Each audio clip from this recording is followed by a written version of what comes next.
Hi friends, welcome to Mahathi Sairam channel. నిన్నటి తరువాయి భాగం ఈరోజు చెప్పబోతున్నాను. వశిష్ఠుల వారిని చూసి చేతులు జోడించాడు. మీరు స్నిగ్ధ హృదయులు, నాకు స్నేహితులు, అంతేకాదు పరమ గురువులు.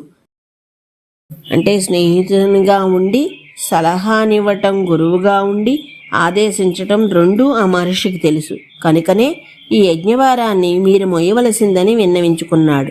వెంటనే ఆ మహర్షి యజ్ఞకర్మయందు నిష్ణాతులైన వాళ్ళు, వృద్ధులైన వాళ్ళు అయిన శ్రోతుల్ని పిలిపించి వారి వారి పనుల్లో వాళ్ళని నియమించారు. ఆ తరువాత కర్మాంతకుల్ని పిలిపించారు. వీరు ఓవరాల్ సూపర్వైజర్స్. యజ్ఞ ప్రారంభం నుండి ముగింపు వరకు అన్నీ సక్రమంగా నడుస్తున్నాయో లేదో చూసుకోండి అన్నారు. తరువాత శిల్పకరుల్ని పిలిపించారు. ఇటుకలు మూల నిర్మాణానికి అనుజ్ఞనిచ్చారు. తరువాత వర్ధకులను పిలిపించారు. తక్షములు, శృక్కులు, శృవములు, యోపస్తంభములు అంటే యజ్ఞ ప్రారంభంలో స్థాపించే ధ్వజస్తంభాలు, వీటన్నింటినీ నిర్మించండి అన్నారు. ఆ తరువాత కనకుల్ని పిలిపించారు. యజ్ఞం కొరకు వచ్చిన అగంతక జనసమూహం కొరకు కావలసిన వాపికోప తటాకాదులను నిర్మించండి అని ఆజ్ఞాపించారు. తర్వాత గణకుల్ని పిలిపించారు.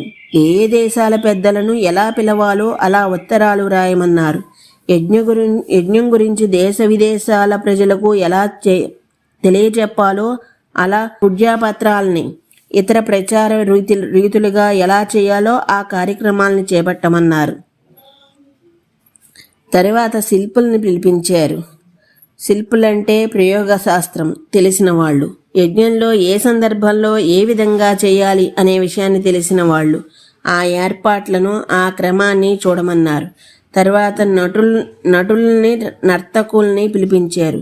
యజ్ఞం జరుగుతున్నప్పుడు విరామ సమయంలో మానసిక విశ్రాంతి కోసం యజ్ఞభావన పవిత్రత చెడకుండగా రసాభినయనంతోనో భావాభినయనంతోనో చక్కని కార్యక్రమాల్ని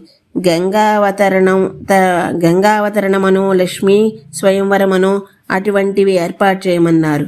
యజ్ఞం అంటే ఇంతమంది కళాకారులు, శాస్త్రవేత్తలు తమ తమ ప్రతిభను చూపెట్టే పవిత్ర కార్యం. అందరూ వశిష్ఠుల వారి అనుజ్ఞను పాటించారు.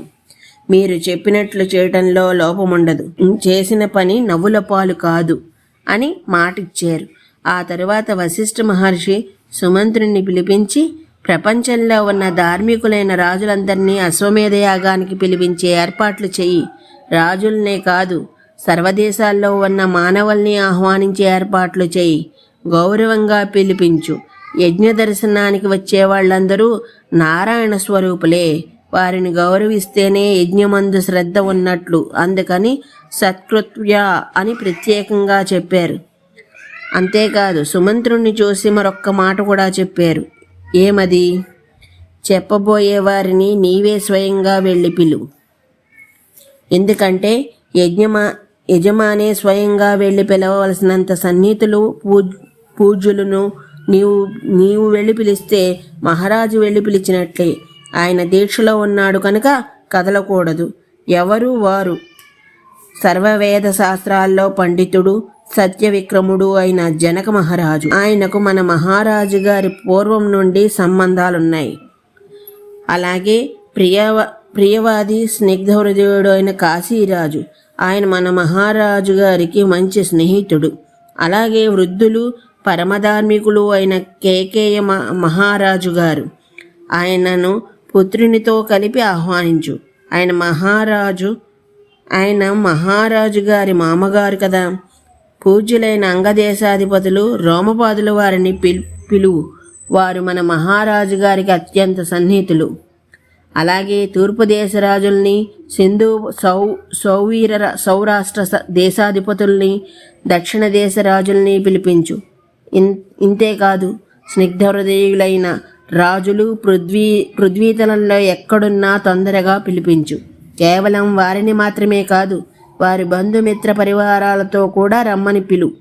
భోజనాల విషయం జాగ్రత్త. అవజ్ఞత్వంతో పెట్టకూడదు. అవజ్ఞంతో పెట్టడం అంటే కుక్కకు బిస్కెట్ వేసినట్లు. బిస్కెట్ను పైకి ఎగరి వేస్తారు, క్రింద పడే లోపున అది ఎగిరి పట్టుకుంటుంది. విసిరివేస్తారు. అది పరుగున వెళ్ళి తెచ్చుకుంటుంది.